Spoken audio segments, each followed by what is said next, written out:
प्रेम म्हणजे प्रेम असतं, पण तुमचं आमचं सेम नसतं. तसंच प्रेमामध्ये पोहायला शिकायचं असतं, बुडायचं वगैरे नसतं. दुसरी गोष्ट, बऱ्याच वेळा मी मुलांना हे सुद्धा सांगते की हे का तुम्ही म्हणता की मला तुझ्याशिवाय जगता येणार नाही, हे का नाही म्हणा, तुझ्याशिवाय जगू शकतो तरीही तुझ्या सोबत जगायचं. प्रेमाची परिभाषा, त्याची व्याख्या ही वयाप्रमाणे आणि आपण ज्या टप्प्यावर असतो जीवनाच्या त्याप्रमाणे बदलत राहते. बरं, एक साधारणतः प्रेमात पडायचं वय काय असतं? मी उदाहरण देते तुम्हाला. बघा, आपल्याला जेव्हा कोणावर राग येतो ना, तेव्हा आपल्याच एवढा राग समोरच्याला आलेला आपल्याला चालत नाही. बरोबर. पण प्रेमाबद्दल असं आहे की मला तुझ्यावर प्रेम असेल ना, तर तुलाही माझ्यावर तितकंच प्रेम असलं पाहिजे. हा कसला अट्टहास. तुमच्या स्वला डिफाईन करण्यासाठी दोनच गोष्टी मेजर असतात. एक तुमचा अभ्यास, तुमचं प्रोफेशनल ग्रोथ, आणि दुसरं म्हणजे तुमचं हे नातं. एक बुडलं तर दुसरं तरी असं असायला पाहिजे, स्ट्रॉंग असायला पाहिजे, जे आपल्याला तारून नेईल त्या पलीकडे. जर तुमचं प्रोफेशनल हॉबी रिलेटेड लाईफ चांगलं आणि स्ट्रॉंग असेल ना, तर तुम्हाला त्या ब्रेकअप वरनं किंवा त्याच्या पलीकडे जाणं थोडंसं सोपं होऊन जातं.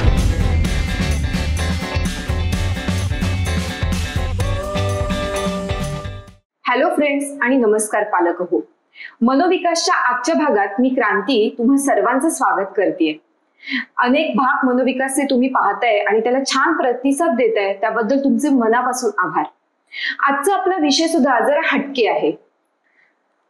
काय म्हणतात ना ते, प्यार का दर्द है मीठा मीठा प्यारा प्यारा, किंवा असं पण गाणं आहे ना, प्रेमात पडतो जातो येता जाता. आता यावरून लक्षात आलं असेल तुमच्या की आज कुठची भावना आहे, तर प्रेम. प्रत्येकाच्या आयुष्यात असणारी सगळ्यात महत्वाची भावना म्हणजे प्रेम. अगदी आई वडिलांचं प्रेम असो किंवा तारुण्यातील प्रेम असो, आपल्याला प्रेम करणं आणि आपल्यावर कोणीतरी प्रेम करतंय, या दोन्ही गोष्टी तितक्याच प्रिय असतात. तर आजच्या या मनोविकासच्या भागामध्ये आपल्याकडे प्रेम या संकल्पनेविषयी सविस्तर बोलण्यासाठी आलेले आहेत पन्ना कमलजीत मॅडम. त्या मानस तज्ज्ञ आहेत. तर मी सर्वप्रथम त्यांचं स्वागत करते. नमस्कार. आता जशी मी गाण्याने सुरुवात केली, खरं तर फिल्मी गाणी आणि प्रेम यांचं खूप जवळचं नातं आहे. कारण आपण तिथूनच शिकतो. म्हणजे आपण बघत बघत आपल्याला कळत असतं प्रेम प्रेम प्रेम वगैरे सगळं. इव्हन त्यावर कविता पण आहे की प्रेम म्हणजे प्रेम असतं आणि तुमचं आमचं सेम असतं. खरं तर सेम नसतं, कारण प्रत्येकाच्या प्रेमाच्या कन्सेप्ट वेगळ्या असतात. मानसशास्त्रीय दृष्टिकोनातून प्रेम म्हणजे नक्की काय असतं? तुम्ही अगदी बरोबर म्हणालात. प्रेम म्हणजे प्रेम असतं, पण तुमचं आमचं सेम नसतं. साधे कपडे सुद्धा आपण आपल्या हिशोबाने टेलर करून शिवून घेतो. तर प्रेम तर इतकी खोलवर जाणारी भावना आहे, ती सगळ्यांसाठी सेम कशी असू शकते? प्रेम म्हणजे कनेक्शन, कोणाबद्दल तरीचा जिव्हाळा. एखाद्या आईसाठी तो जिव्हाळा म्हणजे मुलासाठी 7 वाजता उठून केलेला डबा, किंवा एखाद्या कुमारवयीन मुलासाठी तिची एक झलक मिळाली आणि मला अगदी माझ्या डोक्यात आणि मनात वायलिन वाजायला लागले, हे सुद्धा प्रेमच असतं. म्हणून सेम तर नक्कीच नसतं, पण प्रेमाची परिभाषा, त्याची व्याख्या ही वयाप्रमाणे आणि आपण ज्या टप्प्यावर असतो जीवनाच्या त्याप्रमाणे बदलत राहते. पण बोलूयाच पुढे प्रेमाबद्दल. हो. आणि ऍक्च्युली ही जी भावना आहे ना, म्हणजे ह्याचं जास्त जाणीव आपल्याला साधारण थोडं कुमार वयात आल्यानंतर फार व्हायला लागते. कारण आईचं प्रेम हे बालपणापासून असतं, तो एक कम्फर्ट झोन असतो. पण हे जरा प्रेम असतं हे थोडं वेगळं असतं. जसं म्हटलं तुम्ही की वायलिन वाजायला लागतं. मला सांगा, एखाद्यावर जेव्हा प्रेम जडतं आपलं, तेव्हा नक्की काय बदल होतात आपल्या मनामध्ये, मेंदूमध्ये, शरीरामध्ये? म्हणजे असं काय जाणवतं तेव्हा की आपल्याला ती व्यक्ती आवडते? जर तुम्ही कुमारवयीन मुलांबद्दल म्हणत असाल, आणि खरं सांगू तर त्याप्रमाणेच इव्हन फॉर अडल्ट्स, प्रेम आणि मेंदू म्हणजे थोडक्यात काय, तर प्रेमात मेंदू दिवाळी साजरा होते. त्या दिवाळीतले फटाके म्हणजे काही neurochemicals, dopamine, oxytocin, serotonin. Dopamine काय करतं? डोपामिन आपल्याला उत्सुकता, स्फूर्ती ह्याची जाणीव करून देतं. ऑक्सिटॉसिन ह्याला आपण बॉन्डिंग हॉर्मोन म्हणतो. सर्वात पहिला ऑक्सिटॉसिनचा अनुभव आपला तेव्हा असतो जेव्हा आईच्या पोटी आपण जन्म घेतो आणि आईच्या मेंदूत ऑक्सिटॉसिन रिलीज होतं. म्हणून जेवढं आई मुलावर प्रेम करते ना तेवढं मूल आईवर कधीच प्रेम करू शकत नाही. बरोबर. तेच ऑक्सिटॉसिन दोघे जण जेव्हा प्रेमात असतात तेव्हा रिलीज होतं आणि ते त्या दोघांना एकत्र आणतं एकमेकांची सुख दुःख आणि साथ निभवण्यासाठी. तसंच सेरोटॉनिन हे पुढचं हॉर्मोन. सेरोटॉनिन म्हणजे कंटेंटमेंट, हॅपीनेस, शांतता. प्रेम जेव्हा मॅच्युअर होतं म्हणतो आपण, परिपक्वता येते तेव्हा आपल्याला सेरोटोनिनची जाणीव होते. पण कुमारवयीन वयोगटामध्ये मात्र आपण त्याला दिवाळीच म्हणू शकतो. जसा सगळीकडे बहरला मधुमास. अगदी. बरं, प्रेम, आकर्षण, मैत्री म्हणजे हे सगळे कसे एकामेकाच्या हातात हात घालून असतात. तर आता यात नक्की फरक काय आहे, म्हणजे प्रेम, मैत्री आणि आकर्षण यामध्ये? सुरुवात आकर्षणापासून करूया, कारण आता आपण दिवाळीबद्दल बोलत होतो. ते आकर्षण कोणाच्या तरी बाह्य रूपावर आपल्याला हमर मिट जाते हैं, ते आकर्षण. पण त्या पलीकडे ती व्यक्ती कोण आहे, मला तिच्याबद्दल किंवा त्याच्याबद्दल अजून काय आवडतं, एक तिच्या किंवा त्याच्या व्यक्तिमत्वाबद्दल मला काय माहितीये, ह्या सगळ्याची जाणीव व्हायला लागते ना, ती फ्रेंडशिप, मैत्री किंवा प्रेम. आता परत फ्रेंडशिप किंवा मैत्री आणि प्रेमामध्ये फरक हा की मैत्रीमध्ये ना फिजिकल अट्रॅक्शन किंवा आकर्षण ह्याला काही स्थान नसतं, मात्र बाकीच्या सर्व भावना एकसारख्या असतात. फिजिकल अट्रॅक्शन आलं की त्याचं रूपांतर प्रेमात होतं. म्हणजे इतकं साधं सोपं आहे. बरं, प्रेम ही कल्पना प्रत्येक नात्यात बदलते, भावना सारखी असते ती.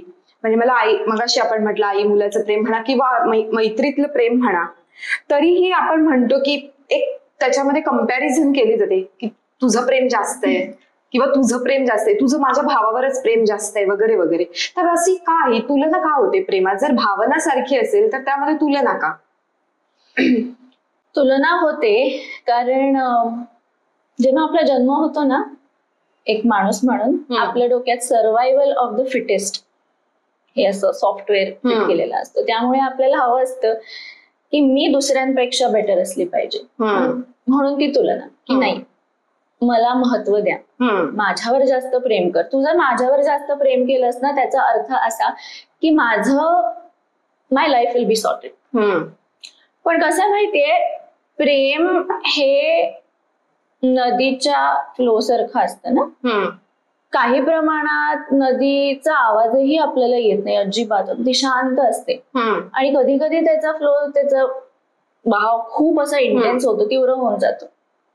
राग आला की तो इंटेन्स, खूप प्रेम वाटलं, आज मी सरप्राईज पार्टी देते माझ्या फ्रेंडला, इंटेन्स इमोशन.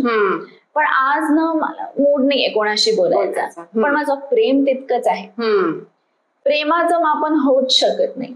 मला असं वाटतं जेव्हा आपण इतके एका सुंदर भावनेचं मापन करतो ना, आपण त्या भावनेचा आस्वाद घ्यायला विसरतो. म्हणून त्याचं मापन करूच नाही असं मला वाटतं. पण असे डायलॉग मात्र आपण मारत नाही. बरेचदा ते ऐकायला पण येतात आपल्याला. बरं, मी प्रेमात बुडालोय किंवा मी प्रेमात बुडाले असं आपण बरेचदा म्हटलं जातं. म्हणजे या कुमार वयातली मुलं तर अगदी सांगतात की मी तुझ्याशिवाय जगू शकत नाही किंवा माझं तुझ्यावर प्रेम आहे, मी राहू शकत नाही वगैरे वगैरे. पण या सगळ्या गोष्टीतनं आपण बाहेर कसं पडायचं? म्हणजे हे बुडणं त्याला कुठेतरी थांबवलं पाहिजे ना आपण. एका पिक्चरचं आय थिंक एंडिंग असं होतं, don't fall rise in love. आता मला मूवी आठवत नाही. तसंच प्रेमामध्ये पोहायला शिकायचं असतं, बुडायचं वगैरे नसतं. दुसरी गोष्ट, बऱ्याच वेळा मी मुलांना हे सुद्धा सांगते की हे का तुम्ही म्हणता की मला तुझ्याशिवाय जगता येणार नाही, हे का नाही म्हणा, तुझ्याशिवाय जगू शकतो तरीही तुझ्या सोबत जगायचं. अरे वा. तुझ्याशिवाय जगू शकत नाही म्हणजे असं वाटतं ना की माझ्याकडे ऑप्शनच नाही, आहेत ऑप्शन पण तरी यू आर माय चॉईस. हे कोणाला तरी सांगणं मला असं वाटतं जास्त प्रेम व्यक्त करण्यासारखं आहे. प्रेमात बुडणं म्हणजे आपला स्व विसरून जाणं. खरं प्रेम आपल्याला स्वतःची ओळख विसरू देत नाही. मात्र आपल्या पर्सनॅलिटी व्यक्तिमत्वाला अजून एनहॅन्स करतं. आम्ही त्याला एनर्जी गेनिंग हे प्रेम आणि एनर्जी ड्रेनिंग म्हणजे काहीतरी टॉक्सिक असं आपण त्याचं विभाजन करू शकतो. बरं, मग ह्या प्रेमात प्रेमभंग सुद्धा होतो. आता बोलणं पोहणं आलं, पण ते पोहता पोहता सुद्धा ना प्रेमभंग होतो की तिने नाही म्हटलं मला किंवा त्याने नाही म्हटलं मला. आता काय म्हणजे हा प्रेमभंग झाला, आता मी माझ्या भावनांवर कसं नियंत्रण ठेवू? म्हणजे मी दुसरं कोणीतरी शोधू की नाही मी एकटीच राहणार आता? म्हणजे काय करायचं अशा वेळी? मी उदाहरण देतो तुम्हाला. बघा, आपल्याला जेव्हा कोणावर राग येतो ना तेव्हा आपल्याच एवढा राग समोरच्याला आलेला आपल्याला चालत नाही. बरोबर. पण प्रेमाबद्दल असं आहे की मला तुझ्यावर प्रेम असेल ना तर तुलाही माझ्यावर तितकंच प्रेम असलं पाहिजे. हा कसला अट्टहास. प्रेम ही अशी भावना आहे ना जी म्हटलं तशी एनर्जी गेनिंग आहे, लाईफ एनहॅन्सिंग आहे. तर त्याकरता समोरच्याची फ्री विल, मर्जी ही फार गरजेची आहे. असं हाफ हार्टेड काहीतरी अगदी अर्ध्या मनाने एखाद्या नात्यात असणं ह्याला काय अर्थ आहे? बऱ्याच वेळा कुमारवयीन मुलांच्या काही कल्पना असतात की ना हे परमनंट असलं पाहिजे. कारण पिक्चर मध्ये बघतो ना आपण happily ever after, love laughter and happily ever after. So त्यामुळे त्यांची ही कल्पना असल्यामुळे त्यांना असं वाटतं दिस इज द वन.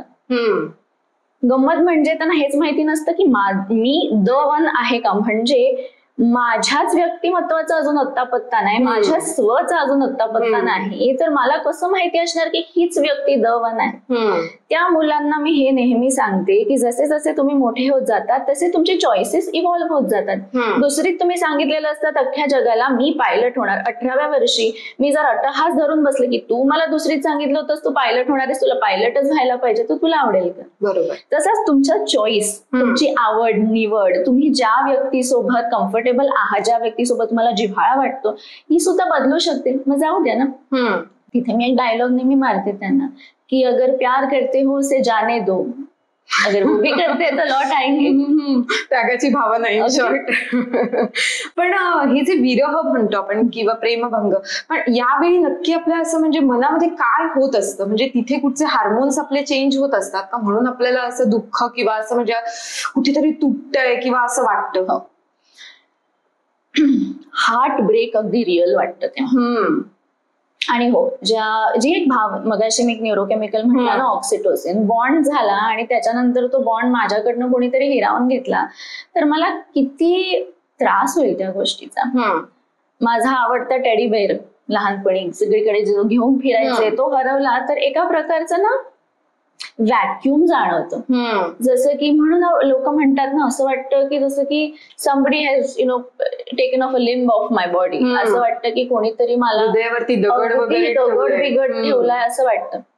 आणि त्याचं कारण असं की मी माझा स्व ह्या नात्याला आणि या व्यक्तीला इतका जोडलेला असतो ना की त्यामुळे ते नातं गेल्यावर मला असं वाटतं की मी अर्धी त्या नात्यासोबत वाहून गेलेली आहे. जर तुम्ही तुझं स्व जपलत ना प्रेमामध्ये तर प्रेमभंग होऊ शकतो, मान्य आहे, त्रासही होतो, पण विरह तुम्हाला वर्षानुवर्ष पेलावा लागत नाही. तुम्ही त्यातनं बाहेरही येऊ शकता. तुम्ही तुमची बाकीची नाते ही तितकीच जपायला हवी. तुमची मैत्री, तुमची फॅमिली, कुटुंब, त्यांच्यासोबतच तुमचा वेळ आणि तुमचं हास्य महत्वाचं. ह्या गोष्टी खरंच आजकाल खूप मॅटर करतात. कारण आपण एकदा त्या प्रेमाच्या ह्याच्यात पडलं ना, म्हणजे आपण मुलंही बघतो की ते विश्व तितक्याच फिरत असतं त्यांचं. बरं, एक साधारणतः प्रेमात पडायचं वय काय असतं? कारण हा थोडा खूप इंटरेस्टिंग प्रश्न आहे. कारण आजकाल आपण बघतो की साधारणतः 2री-3रीतलं मूल पण येऊन सांगतं आई मला ती आवडतीये, माझं प्रेम आहे तिच्यावरती वगैरे वगैरे. आणि हे पिक्चरनी जरा जास्तच त्याला काय म्हणतात ते आपण प्रेरणा जास्त दिलीये. काय असतं साधारण प्रेमात पडायचं वय? नाही हो वय असं काही प्रेमात पडायचं, पण प्रेमाच्या व्याख्या बदलत असतात. आपण जे प्रेम म्हणतो ना त्याची जाणीव जनरली कुमारवयीन त्या वयात होते. बरं, पण पहिलीतलं मूल जेव्हा म्हणतं ना की मला ना ती आवडते, त्याचा अर्थ काय माहितीये? माझ्याकडे सायकल आहे ना त्याच्यावर तिला मागे बसवून मला घेऊन जायला आवडेल, तेवढीच कल्पना असते त्यांची प्रेमाची. त्यांची कल्पना अतिशय निरागस असते आणि म्हणून त्या कल्पनेला अगदी नाही हे वाईट असतं वगैरे वगैरे म्हणण्यात काही पॉइंट नाही. कारण हीच मुलं ना मोठी जाऊन तुमच्यापासून ह्या सगळ्या गोष्टी लपवतात. बरोबर. ऍट द सेम टाइम असंही आपण म्हणू शकत नाही की ह्या मुलांना आपण एनकरेज करायला हवं, पण त्यांना आपण हे शिकवायला हवं लहान मुलांना की प्रेमाची ह्या क्षणी तुमची व्याख्या किंवा परिभाषा काय, की हो ती तुला आवडते कारण तुला ती खूप मदत करते नाही का, तुला आवडतं ना कशी ती कविता म्हणते वर्गात, तुझ्यासोबत खेळते, ती तुझ्यासोबत इतकी सहनशील आहे म्हणून ती तुला आवडते ना. आपणच त्यांना प्रेम हे आकर्षण ह्याच्या पलीकडे काय असू शकतं ह्याची शिक्षा देऊ शकतो. अरे वा, खूपच छान सांगितलं. बरं, हे वय नसतं हे तर आता कळलं आपल्याला, पण आयुष्यात किती वेळा प्रेम होऊ शकतं ह्याला पण काही मर्यादा आहे का? कारण आपण बघतोय, म्हणजे आता कुमारवयाचं बाजूलाच ठेवूया, पण इव्हन मोठ्यांच्या बाबतीत सुद्धा आपण बघतोय की आजकाल जरा वेगळी चित्र पाहायला मिळत आहेत की प्रेम, अफेअर्स या गोष्टी खूप होत आहेत. तर असं किती वेळा आयुष्यात खरं प्रेम होऊ शकतं? गंमत म्हणजे खऱ्या प्रेमात जेवढी इमोशनल एनर्जी, भावनिक ऊर्जा इन्व्हेस्ट करावी लागते ना, ते करण्याकरता मला वाटत नाही सामान्य जीवनात आपल्याला तीन वेळा मॅक्झिमम प्रेम होऊ शकतं. पण अदरवाईज जर तुम्ही प्रेमाला वेगवेगळी डिग्री किंवा त्याचे वेगवेगळे लेवल याचं मापन केलं ना, तर मग I can love my mum, I can love my father, I can love my job, असे खूप त्याच्या परिभाषा असू शकतात, क्लिअर असू शकतात, त्या छटा खूप असू शकतात.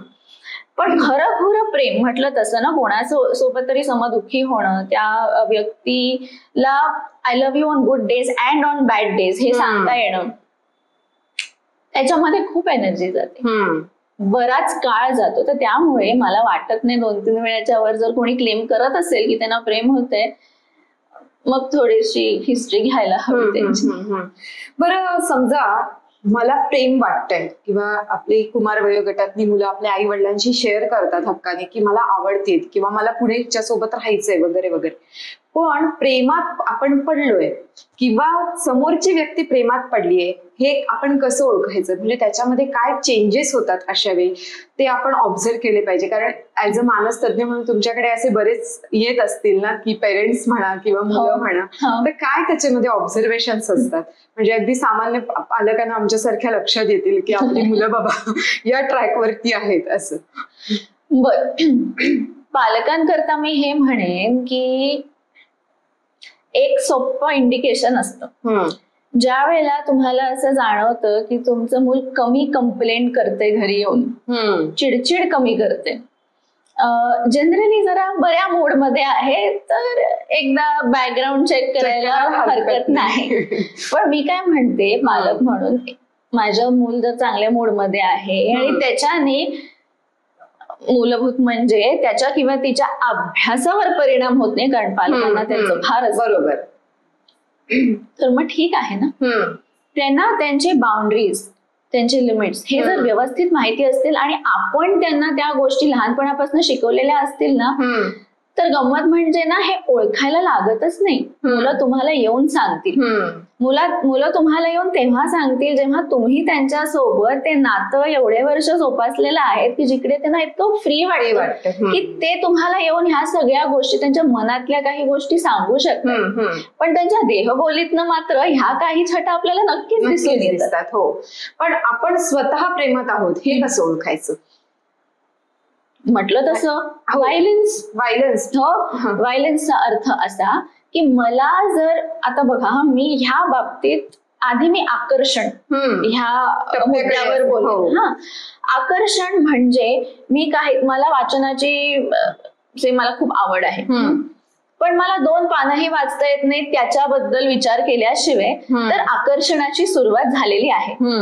प्रेमामध्ये ना सेक्युरिटी खूप असते, मला त्याचा विचार करत बसायची गरज नाही, कारण मला खूप आश्वासन असतं की ही व्यक्ती आहे माझ्या आयुष्यात, मला त्या व्यक्तीला चेज करण्याची गरज वाटत नाही. तेव्हा आपण म्हणू शकतो की आकर्षण आता प्रेमात त्याचं रूपांतर झालेलं आहे. हो, मग प्रेम माणसाला घडवतं की प्रेम माणसाला बिघडवतं? नक्की काय, म्हणजे दोन्ही बाजू असू शकतील त्याच्या, पण जनरली असं म्हटलं जातं की त्याचा प्रेमभंग झाला म्हणून तो आता डिप्रेशन मध्ये आहे, किंवा त्या प्रेमात पडल्यामुळे ना त्याच्या मार्कांवर परिणाम झाला, असे डायलॉग्स हे कॉमन आहेत. तर काय करतं नक्की प्रेम? माझ्या मते तरी प्रेम फक्त घडवू शकतं. आकर्षण, घाई, इम्पेशन्स हे बिघडवू शकतं. माझा जेव्हा अट्टहास असतो ना की प्रेम म्हणजे फक्त माझ्याकडनं नव्हे तर समोरच्याकडनंही तितकंच असायला हवं, त्रास फक्त आणि फक्त तेव्हा होतो. लव्ह इज अबाउट लेटिंग गो.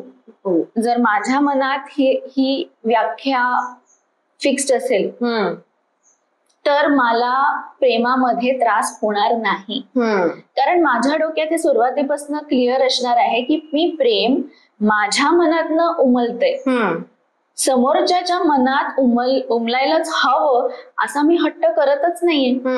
प्रेम नेहमीच घडवतं, कोणत्याही स्वरूपात आलं तरीही. ओके, आता जरा मी एक वेगळा मुद्दा विचारते. हे झालं प्रेम, जनरली मुलं किंवा मुली यांच्याबद्दल आपण बोललो, म्हणजे अट्रॅक्शन होणं, प्रेम होणं. पण आजकाल थोडस दोन मैत्रिणींमध्ये सुद्धा किंवा दोन मित्रांमध्ये सुद्धा ते उत्कट प्रेम दिसून येतं. म्हणजे अगदी एकत्र राहणं, पुढे जाऊन सुद्धा एकत्र राहण्याचा विचार करणं, ज्याला आपण आता म्हणतो की समलिंगी माणसं एकत्र राहतायत आणि त्यांच्यातही ते प्रेम आहे. तर हे त्यांच्यामध्ये असणारं खरंच प्रेम असतं की ते अट्रॅक्शन असतं, की मला फक्त ती व्यक्ती पाहिजे माझ्यासोबत आणि मला राहायचंय? होमोसेक्शुअलिटी, समलैंगिकता, समलिंगी प्रेम, समलिंगी ह्या शब्द काढलात ना, प्रेमाची व्याख्या तीच राहते. त्यामध्येही हेच टप्पे असतात, आकर्षण, प्रेम, हे सगळे टप्पे सारखेच. Your gender does not determine your ability. जसं आपण दुःख फक्त समलिंगी व्यक्तींना होत नाही किंवा त्यांना द्वेष वाटत नाही किंवा राग येत नाही असंही म्हणू शकत नाही आपण. मेंदू शेवटी आपल्या सर्वांचा सारखाच असतो, भावना त्याच. बरोबर.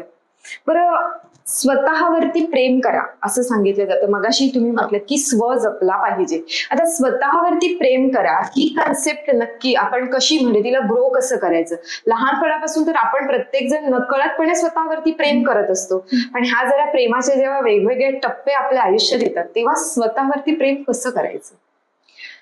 स्वतःवर प्रेम करणं म्हणजे स्वतःचा अनकंडिशनल ऍक्सेप्टन्स. काहीही असे काही कंडिशन्स न ठेवता. खरं सांगू तर त्याची सुरुवात ना आपल्या कुटुंबापासून होते. कधी तुम्ही असं बघितलेत का की 2 वर्षाचं मूल आलं बाहेर, आपण म्हणतो चल तुझा फोटो काढूया, आणि ते म्हणतात नाही नाही, I am having a bad hair day, आज नको फोटो. 2 वर्षाच्या मुलाला ना इतका कॉन्फिडन्स असतो की मी तर छानच आहे. पण जसे आपण मोठे होत जातो, आपलं कंपॅरिझन होत जातं बाहेरच्या जगासोबत, आपल्याला जाणीव होते की नाही मी त्याच्या एवढा चांगला नाही, मी तिच्या एवढा चांगला नाही. हळूहळू आपला तो सेल्फ कॉन्सेप्ट किंवा सेल्फ एस्टीम म्हणा किंवा स्व म्हणा अजून थोडा थोडा थोडा मावळतो. तिथे आपले पालक, आपलं कुटुंब जेवढा आपल्याला सांगेल ना की टेढ़ा है पर मेरा है, जैसे भी हो मेरे हो, हा विश्वास जर माझ्यावर लोकांनी दाखवला तर मी अगदी नक्कीच स्वतःवर प्रेम करत राहील. मग त्यामध्ये ना तो मोकळेपणा येतो की मला ना कोणाच्या प्रेमावर डिपेंड व्हायचं नाहीये किंवा कोणाच्या आकर्षणावर डिपेंड व्हायचं नाहीये. माझी व्याख्या ही माझ्या आवडीनिवडी, माझे छंद, माझे दुसरे नातेसंबंध, मित्रमैत्रिणी, मला माझे अनुभव आतापर्यंतचे, ह्या सगळ्या गोष्टी मिळून माझा स्व बनतो, फक्त प्रेमामधून नव्हे. तो at various different points of life. 3 वर्षाच्या मुलासाठी आपण त्याला सांगणार की हा तुला हे जमतंय, तू कर शाळेत, तुला केवढं कौतुक केलं तुझं शाळेतनं. 13 वर्षाच्या मुलासाठी जो एनिवे कंप्लेंट करत असतो अख्खा दिवस, त्याकरता आम्ही आहोत इथे. अगदी तुला आमच्या सोबत अख्खा वेळ बोलावंसं नाही वाटणार, बसावंसं वाटणार नाही, but we are there, we are with you. ह्या सगळ्या आश्वासनाने त्यांना एक सुरक्षित वाटलं ना, आपोआपच आपला स्व जपला जातो. आता तुम्ही म्हणालात की विश्वास हा खूप महत्वाचा भाग आहे प्रेमामध्ये. जनरली आजकाल आपण बघतो, म्हणजे कुमारवयीन मुलांच्या बाबतीतच नाही, ओव्हरऑल सगळीकडे एक विश्वास ना कमी होत चाललाय कुठेतरी. तर असं का होतं की आपण ज्या व्यक्तीवरती प्रेम करत असतो किंवा जी व्यक्ती आपल्यासाठी सगळं काही असते तिच्यावर आपण 100% कधी कधी विश्वास ठेवत नाही. तर ह्या अशा गोष्टी का घडतात? ऍक्च्युली होतं असं ना की उगाच 100% सुरुवातीलाच आपला विश्वास आपण टाकतो म्हणून आपल्या अपेक्षा भंग होतात. तुम्ही मला सांगा, जर आपण एखाद्या व्यक्तीला पहिल्यांदा भेटत असतो, तुम्ही भेटलात कोणाला पहिल्यांदा, तर तुम्ही जास्तीत जास्त बालपणाचे 2-3 अनुभव सांगाल, पण त्या पलीकडे तुमच्या मनात खोलावर काय आहे हे तुम्ही व्यक्त नाही करणार. पण कुठेतरी कुमारवयीन मुलांमध्ये हा विचार जडलेला असतो की ना, मी हिच्यावर प्रेम करतो ना, म्हणजे मला अगदी सगळंच सांगायला हवं. मग अपेक्षा भंग होतात. प्रत्येक गोष्टीला काय म्हणतो, टेस्टिंग द वॉटर्स, एक एक लेवल वर जाऊया. आपण पण स्वतःला एक संधी देऊया समोरच्यावर विश्वास टाकायची. 100% सुरुवातीला टाकायचंच कशाला? जर तुम्ही 100% विश्वास नाही टाकलात आणि हळूहळू मोजमाप करून करून टेस्ट करून टाकलात, तर तुमच्या अपेक्षा भंग होण्याची शक्यता पण तितकीच कमी असते. आणि साधारणतः रिलेशनशिप म्हणतो आपण की आता अडल्ट झाली मुलं, 18 वर्ष पूर्ण झाली, माझी कॉलेज पासून हिच्यावर किंवा त्याच्यावरती प्रेम आहे, तर ते रिलेशनशिप आपण कंटिन्यू जर पुढे करायचं असेल तर साधारण काय काय गोष्टी आपण त्यामध्ये पडताळून बघितल्या पाहिजेत? It's a very interesting question. कारण ना, बऱ्याच वेळा काय होतं, हे माझं शाळेतलं प्रेम आणि कॉलेजमधलं प्रेम मोठे होतात आणि त्यानंतर लक्षात येतं की आता आपण 8 वर्ष सोबत आहोत, 5 वर्ष सोबत आहोत, तर आता नॅचरली आता पुढचा टप्पा म्हणजे लग्न. जसं की आता एवढं इथपर्यंत आलोच आहोत ना, तर आता लग्न करूया. गंमत म्हणजे मेंदूची वाढ 23व्या-24व्या वर्षापर्यंत सुरू असते. वाढ मेंदू अदरवाईज आयुष्यभर बदलत असतो. तर मी कोणाला जर 16व्या वर्षी भेटले आणि आता 24व्या वर्षेपर्यंत आम्ही सोबत आहोत, तर असंही होऊ शकतं ना की आम्ही 16व्या वर्षी भेटलो तेव्हा आम्ही एक विचार सिमिलर होते, आमच्यामध्ये डिफरन्सेस कमी होते. पण जसं आमचं वय वाढत गेलं तसे आम्ही विचारामध्ये, सवयींमध्ये वेगवेगळे होतो. मग तो हट्ट असतो आपला की नाही नाही, आता now that I am with this person for so long, I have to continue the relationship. तिथे इश्यूज होतात. कितीतरी वेळा आम्ही बघतो की अक्षरशः 1.5 वर्षात लग्न मोडतं एखादं अनफॉर्च्युनेटली, पण सोबत असतात त्या आधी 8 वर्ष. वन्स किड्स रीच 24-25 ना, त्यांनी वळून एकदा पाहावं की ज्या व्यक्तीवर मी प्रेम केलं होतं ती व्यक्ती आजही तशीच आहे आणि मीही आजही तसाच किंवा तशीच आहे का. बरोबर. अदरवाईज ते उगाच कंटिन्यू करणं की बाबा आता पुढचा टप्पा म्हणजे लग्न, ह्यात काही अर्थच नाही. खरंय एकदम. बरं, साधारणतः ब्रेकअप किंवा आता तुम्ही म्हणलं लग्न मोडणं वगैरे ह्या गोष्टी झाल्या की आपण स्वतःला कसं समजवायचं आणि त्यातून काय बाहेर काढायचं, आणि ह्यात मानसशास्त्रीय दृष्ट्या जर मदत लागली तर ती कशी घ्यायची? आपण ब्रेकअप बद्दल बोलूया, कारण आता आपण थोडासा फोकस कुमारवयीन. Breakup is a reality in every teenager's life. तर आपण ते जितक्या लवकर एक्सेप्ट करू तितकं बरं. हा, गंमत म्हणजे बऱ्याच वेळा हल्ली त्या वयातल्या मुलांना हे ऑलरेडी माहिती असतं, जेव्हा ते कोणासोबत डेटिंग सुरू होतं त्यांचं, की हे ब्रेकअपला जाऊ शकतं. कुठेतरी त्यांना ती जाण असते. म्हटलं तसं जर ब्रेकअप झालाच, पहिली गोष्ट जपा थोडक्यात की ब्रेकअप झाल्यावर तुम्हाला तितका त्रास होणार नाही. आणि त्यानंतर सर्वात पहिलं ज्या गोष्टीकडे वळाल ते म्हणजे तुमचे छंद. कारण त्या वयात नॉर्मली तुम्ही स्टुडंट असतात. तुमच्या स्वला डिफाईन करण्यासाठी 2च गोष्टी मेजर असतात. एक तुमचा अभ्यास, तुमचं प्रोफेशनल ग्रोथ, आणि दुसरं म्हणजे तुमचं हे नातं. एक बुडलं तर दुसरं तरी असं असायला पाहिजे, स्ट्रॉंग असायला पाहिजे, जे आपल्याला तारून देईल त्या पलीकडे. जर तुमचं प्रोफेशनल हॉबी रिलेटेड लाईफ चांगलं आणि स्ट्रॉंग असेल ना, तर तुम्हाला त्या ब्रेकअप वरनं किंवा त्याच्या पलीकडे जाणं थोडंसं सोपं होऊन जातं. दुसरी गोष्ट म्हणजे त्यानंतर लगेच दुसऱ्या रिलेशनशिप मध्ये, थोडक्यात त्याला म्हणतात रिबाउंड रिलेशनशिप मध्ये जाऊ नये. कारण हा दुसरा कॉमन फॅक्टर आहे की एक ने दुःख दिया तो दुसरा दुःख कम करेगा. तर that is a bad idea. कारण त्याचा अर्थ असा की माझं कारण ह्या दुसऱ्या व्यक्तीसोबत असण्याचं कारणच माझं चुकीचं आहे. ही व्यक्ती मी मलमपट्टी म्हणून माझ्या आयुष्यात आणलेली आहे. प्रेम तर त्याला मी म्हणूच शकत नाही. बरोबर आहे. आता रिलेशनशिप आपण म्हणतोय, पण सिच्युएशनशिप हा एक नवीन शब्द आता येऊ घातलेला आहे, तर त्याबद्दल पण थोडं सविस्तर सांगा ना. सिच्युएशनशिप आताचा ट्रेंडिंग शब्द आहे. बरेच पेरेंट्स मला याबद्दल विचारतात. सिच्युएशनशिपचं मी तुम्हाला एक उदाहरण देते. मुलगा मुलगी कॉलेजमध्ये आहेत, पुढच्या वर्षी दोघंही अब्रॉड जाणार आहेत. तर ते ठरवतात की आता आपण सोबत आहोत, सिच्युएशनशिप आहे आपली, कारण पुढच्या वर्षी जेव्हा आपण दोघी वेगवेगळ्या देशात जाणार तेव्हा आपलं नातं आपोआपच ब्रेकअप किंवा संपलं असं आपण गृहीत धरूया. पण तोपर्यंत आपण एकाच सिच्युएशन मध्ये आहोत सध्या, म्हणून आपण एकत्र आहोत.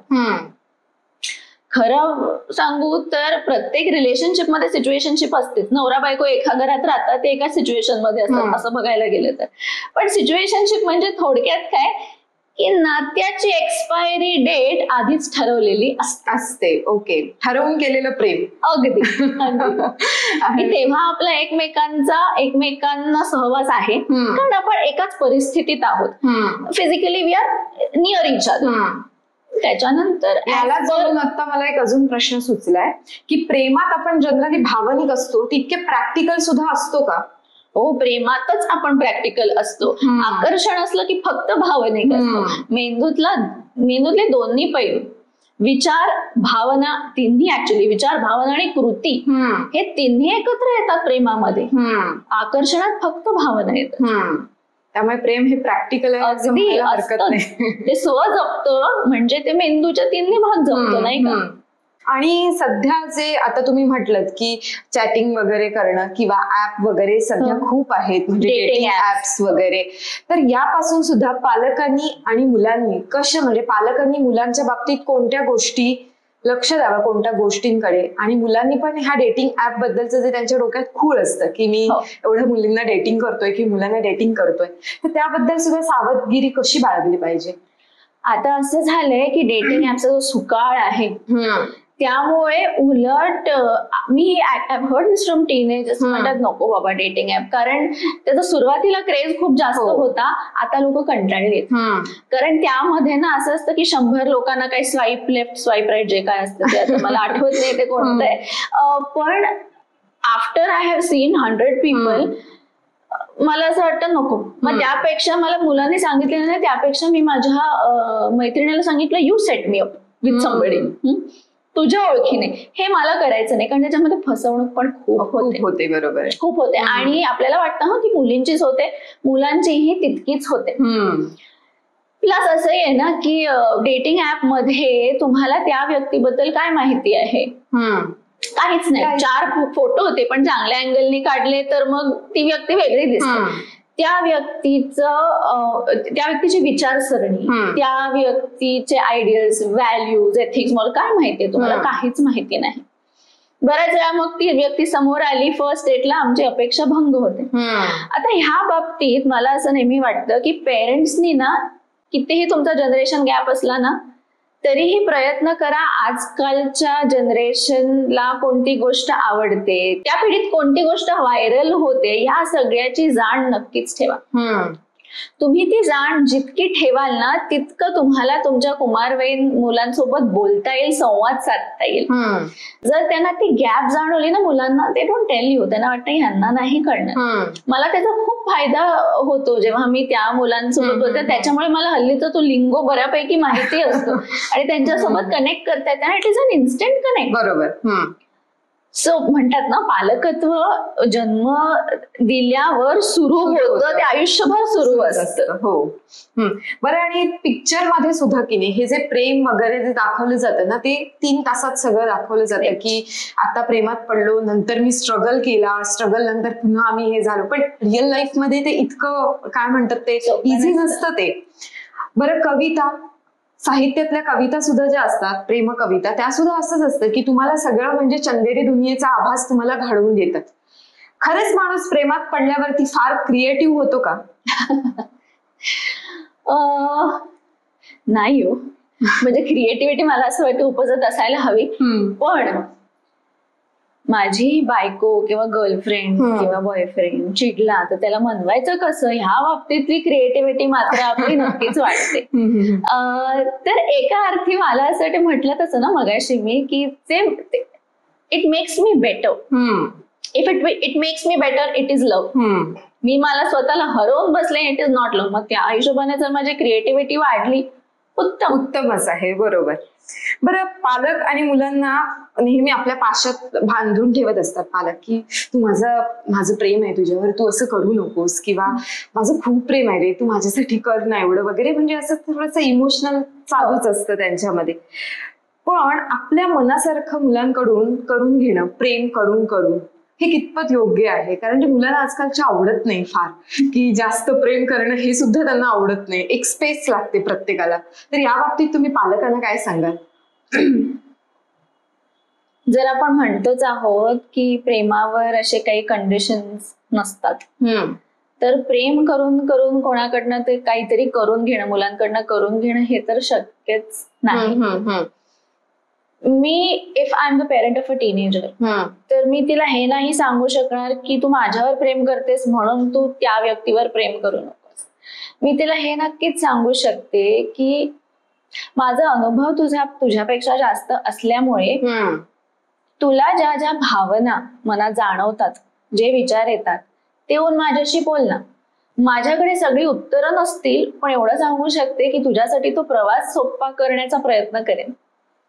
जर मी तुमच्यासोबत तो प्रवास करायला तयार आहे ना, as my daughter you will definitely come and talk to me. पण मी तुम्हाला जर हे सांगत असेल ना की तिथला प्रवास करूच नकोस, तर नाही, ते तर ती जवळीक ती एस्टॅब्लिश होणार नाही. अगदी खरे. सो प्रेमापोटी काहीतरी करून घेणं, प्रेमापोटी हा शब्दच मग कंडिशनल होऊन जातो. I will tell my child, I won't tell them don't do this, I ask them how can I make this better for you. मी तुला काय मदत करू शकते ह्यामध्ये. बरोबर आहे. हे पालकांच्या बाबतीत झालं. पण आता आपण कुमार वयातली मुलांचं प्रेम, पालक, ह्या सगळ्या गोष्टींबद्दल बोलतोय. या मुलांना तुम्ही ऍज अ मानसतज्ञ म्हणून, किंवा इतकी मुलांना तुम्ही म्हणजे समुपदेशन करतात, त्यांना काय सांगाल की तुम्ही आता कुमार वयामध्ये प्रेमात पडताय, पण तेव्हा तुम्ही कोणत्या गोष्टींचा विचार केला पाहिजे?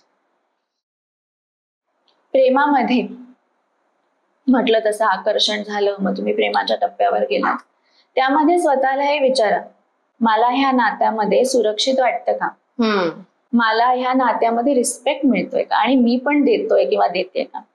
आणि या नात्यात विश्वास किती आहे? चौथं, या नात्यात ओढ आहे का? ओढ, विश्वास, रिस्पेक्ट आणि सुरक्षितता, या चारही गोष्टी असल्याशिवाय ते नातं सुदृढ होऊच शकत नाही. If you have these 4 elements in your relationship, you are in a good relationship. मग तर हा प्रश्न कदाचित तुम्ही मला विचारणारच नाही. जनरली हा प्रश्न अबाउट लव्ह आपण तेव्हा विचारतो जेव्हा आपल्याला जरा डाऊट असतो की आपण बरोबर व्यक्ती सोबत आहोत की नाही. नाहीतर असे प्रश्न पडत नाहीत. आता तुमच्याकडे अनेक पेरेंट्स किंवा मुलं जेव्हा येतात समुपदेशनासाठी, असे काही अनुभव आहेत का हो, की असं तुम्हाला जाणवलं की ह्या मुलांमध्ये प्रेम ही भावना जरा चुकीच्या पद्धतीने जाते, किंवा पालक सुद्धा त्याला चुकीच्या पद्धतीने दिशा देत आहेत, असं कधी जाणवलं का?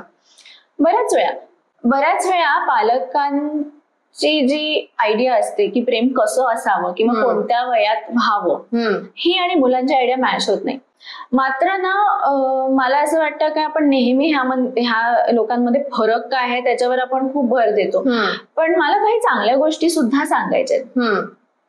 माझ्याकडे रिसेंटली बऱ्याच वेळा असे केसेस आले जिथे मुलं स्वतःहून आली आहेत आणि त्यांना पालकांनी पाठवले की बाबा मी तुला ह्या बाबतीत ना एका लिमिट पर्यंतच मदत करू शकतो, पण ह्या पलीकडे ना तू स्वतःसाठी मदतीला जा. आणि मला फार आवडलं ते, कारण कुठेतरी पेरेंट्स आर अंडरस्टँडिंग की बाबा ह्या बाबतीत मी, जसं आपण फिजिकल प्रॉब्लेम असेल तर मी बाबा तू डॉक्टरकडे जा असं आपण म्हणतो.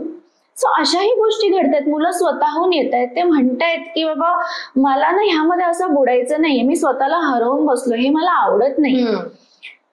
हा, इश्यूज पण आहेतच.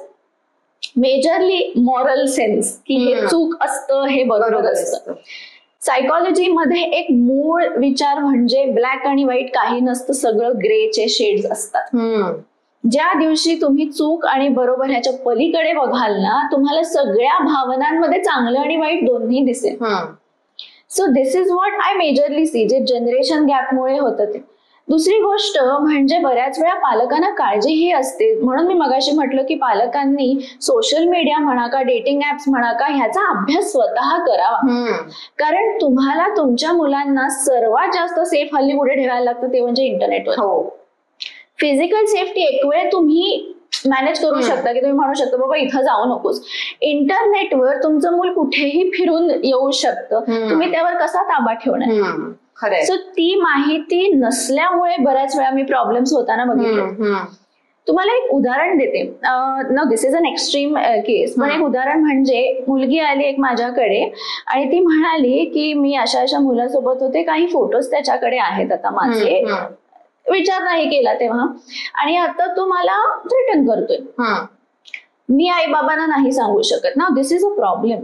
म्हणजे कुठेतरी तुमच्या कुटुंबात ते नातं नाही की तुमची मुलगी अशा कुठल्या तरी परिस्थितीत अडकलेली आहे, तिला अजून कोणी नाहीये काही सांगायला, आणि तरीही ती तुमच्याकडे येऊन हे बोलू शकत नाहीये.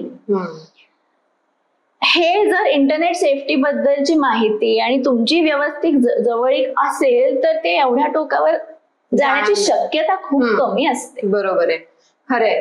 म्हणजे समजून घेणं आणि समजावून सांगणं हा त्यातला सगळ्यात महत्वाचा भाग आहे. सो आज आपण प्रेम या विषयावरती गप्पा मारल्या, तुमचे अनुभव जाणून घेतले, तुम्ही मुलांना काही छान टिप्स पण दिल्या की प्रेम म्हणजे नक्की काय असतं हे समजावून सांगितलं, त्याबद्दल मनपूर्वक तुमचे आभार.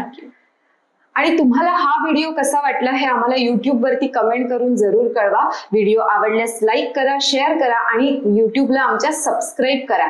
तसंच आमचं वयम हे मासिक आहे, या मासिकाचे सभासदत्व तुम्ही जर घेतलं नसेल तर जरूर ह्याचे सभासद व्हा. Thank you so much. प्रेम प्रेम आणि प्रेम. थँक्यू.